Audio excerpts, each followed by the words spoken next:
ASEAN, Japan, Korea, and China, it was moved from 30% to close to 40%. So that's a good story of integration.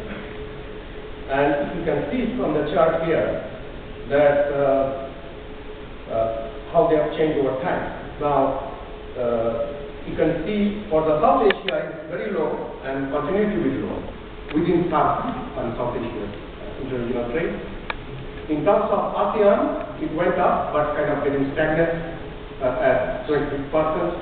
And for ASEAN +3, it is 40%. And more or less, it is prospect is going up because of China. Now, South Asia is considered to be the least integrated sub-region in the world.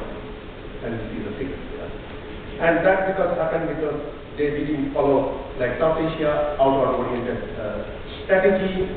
I think the problem of infrastructure and other problems, they have low trade integration and low regional connectivity with Southeast Asia and Western Asia. So you can say the trade share is as low as 3% in 1990, just over 4% in 2010. So within South Asia is not integrated. And smaller South Asian countries, Bangladesh, Bhutan, Nepal, Sri Lanka, depend on India as important trade partner. And India trade more with countries outside the region. So that's the picture. So lack of openness, high tariff, non-tariff barriers, lack of trade-related infrastructure may have contributed to low level of trade integration in South Asia. And then India has opened up, and that South Asia is really attractive market. Now, if you look at South Asia trade, you can see it is going up. And 2010, it went almost 70 billion. So it has increased by 15 times from 1990 to 2010. So that's a good prospect. But if you look at interregional FDI flows, ASEAN +3 have a stronger investment integration, but South Asia, within South Asia and between other white zones.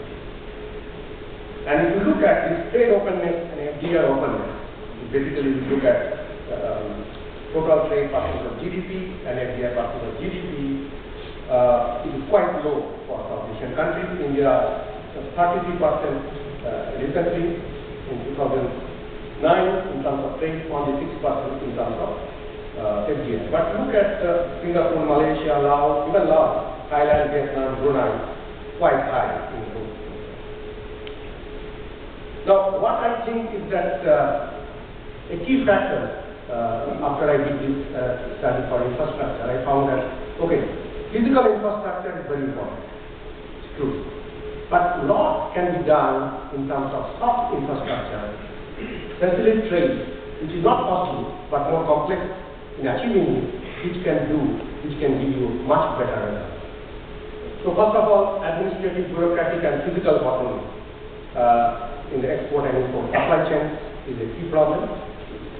And in non-trade barriers, it raises the total trade cost this is very high in South Asia and also in Southeast Asia, many countries.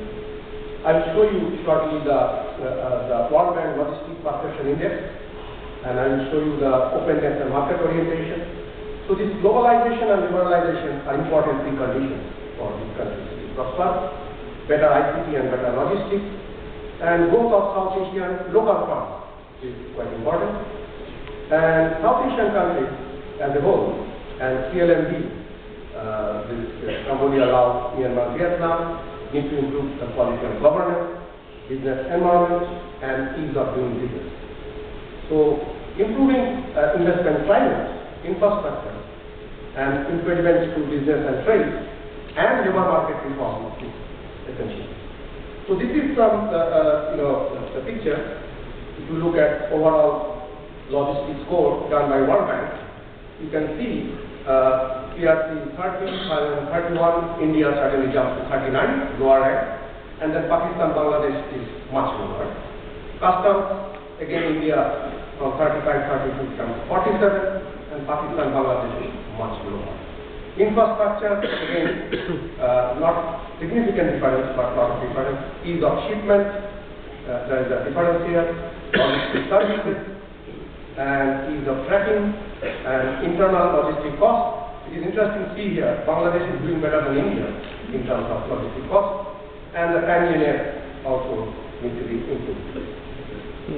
Now, this is another factor, level of openness and market orientation. Average import tariff, if you look at, so Japan 3.4%, Singapore is 0, China 10%, India almost 16%, and Pakistan 15%. Documents for export, I think here China, India, and Pakistan almost doing equally, worse than Japan and Singapore.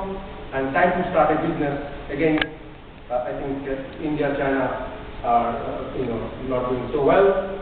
Pakistan is a little better. Now I try to see, okay, what kind of